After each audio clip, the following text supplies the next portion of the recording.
Welcome back to our channel, everyone. Today is a beautiful day to obsess over the absolute chaos unfolding in Port Charles, and honestly, we need to talk because my brain is spinning. We've been looking at these spoilers for May 11th through the 22nd, and I am officially down a rabbit hole. Let's just jump right into it. Okay, so I've been thinking about this, and the whole Sunny and Rick situation is just driving me crazy.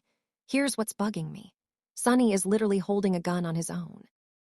Brother in the gallery. He is so convinced that Rick is betraying him with Ava. But wait, let me back up. We know from the spoilers that the truth is going to finally become clear to Sunny during the week of May 11th.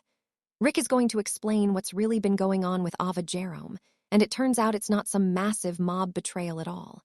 It's an art deal, an art gift for Elizabeth. I mean, think about the sheer level of paranoia Sunny's operating on right now. He had Ethan Lovett tailing Rick, and because Rick and Ava were whispering in the Metro Court gardens, Sunny jumps straight to my brother is forming a cartel against me. Actually, no. First, I should mention that Sunny is already on edge because of Jen Sidwell. So his baseline for trust is 0. But still, holding a gun on him, it's weird. Like really weird. The whole thing is just weird.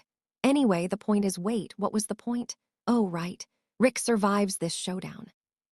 He obviously manages to talk Sunny down, probably by just blurting out, "I'm buying a painting for Liz, you idiot." Or maybe not, I don't know. But Rick survives, and then he actually joins forces with Alexis Davis to support Molly Lansing Davis. I guess Molly has a new book coming out, or they are celebrating her writing. It's kind of nice to see Rick being a supportive dad, but I'm constantly second-guessing his motives. Is he really this reformed nice guy now who just buys art and supports his daughter's literary career? I mean, not exactly, but kind of. He's still Rick.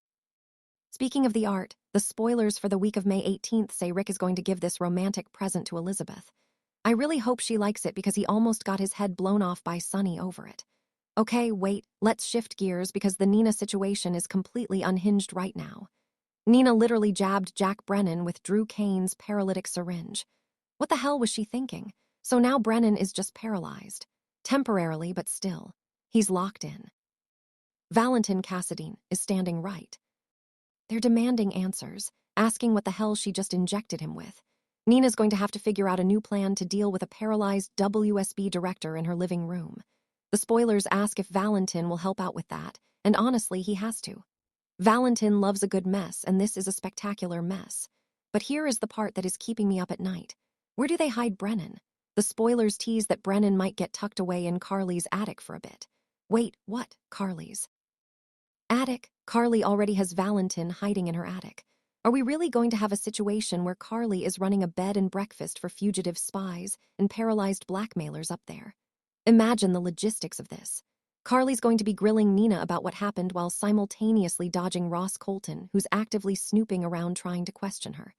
Carly is going to have double the trouble to hide. She's covering up the Danny and Charlotte car crash. She's hiding Valentin, and now she might be hiding Brennan. Her stress levels must be through the roof. I just keep picturing Carly trying to carry a paralyzed Brennan up those attic stairs. It doesn't make sense. But then again, that doesn't explain why Brennan wouldn't just arrest them all the second the paralytic wears off. Unless they plan to keep injecting him. No, wait, that's what Willow was doing to Drew. They can't have two guys paralyzed in Port Charles indefinitely. What was I saying?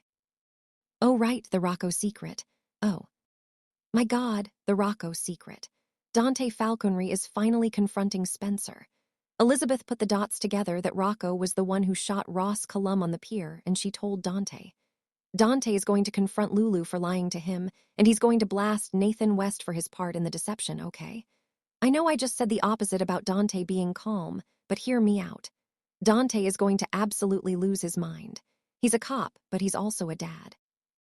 He investigating Jason for this crime, and his own fiancé and his kid's fake stepdad have been lying to his face. Wait, let's talk about Nathan for a second. Dante is blasting Nathan, but Dante doesn't know that Nathan is actually Cassius.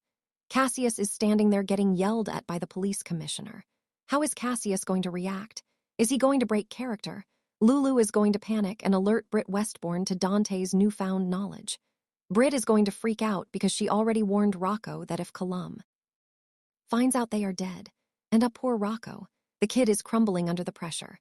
The spoilers say Rocco's going to get into an argument with Charlotte Cassadine and Danny. Why? Well, maybe he catches Danny kissing Charlotte. I mean, Danny and Charlotte were just in that horrific car crash together. Trauma bonds are real.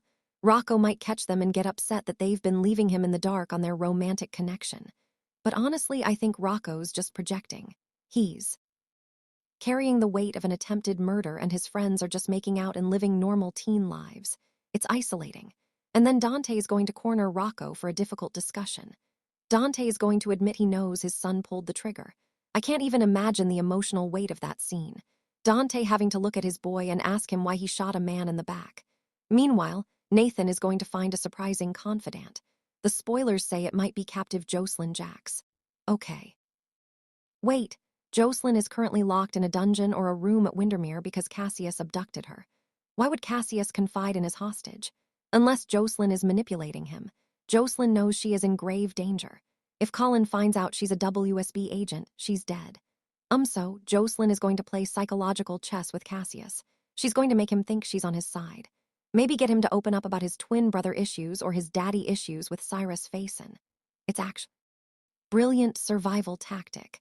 I think it was episode 12 or 13, somewhere around there, where Jocelyn showed she to be really manipulative when backed into a corner. Probably doesn't matter, but I noticed she's been acting a lot like Carly lately. Shifting gears to Michael Corinthos, because he is being incredibly dark right now. Michael is going to tell Justina Bracken about his cheating trap for Willow and Harrison Chase.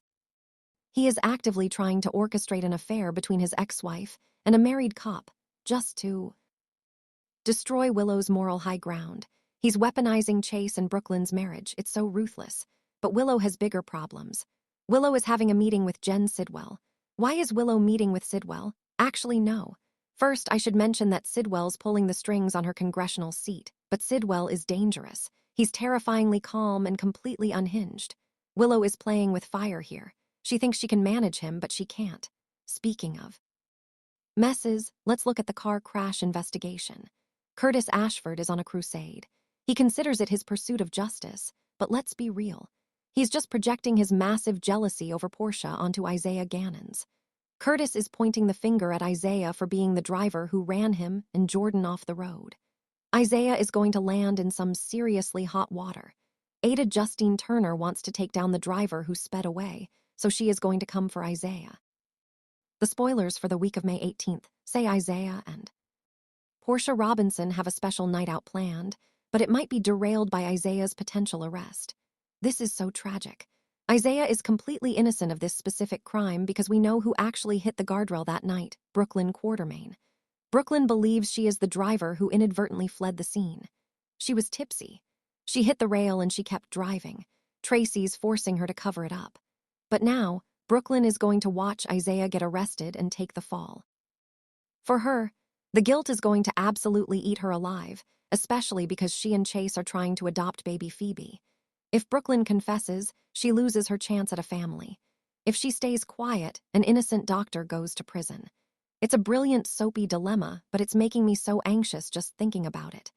Oh, and real quick before I forget, Ethan Lovett is inviting Christina Corinthos Davis somewhere. Are we getting a romance reboot here? Ethan was so protective of Christina back in the day with the whole Kiefer situation. I kind of love them together, but Ethan is also super shady right now with his Sidwell revenge plot. And Giovanni, Gio, Pomeroy is stepping up for Emma Scorpio Drake. Emma might have more reasons to worry about Anna Devane if there's news from the clinic in France.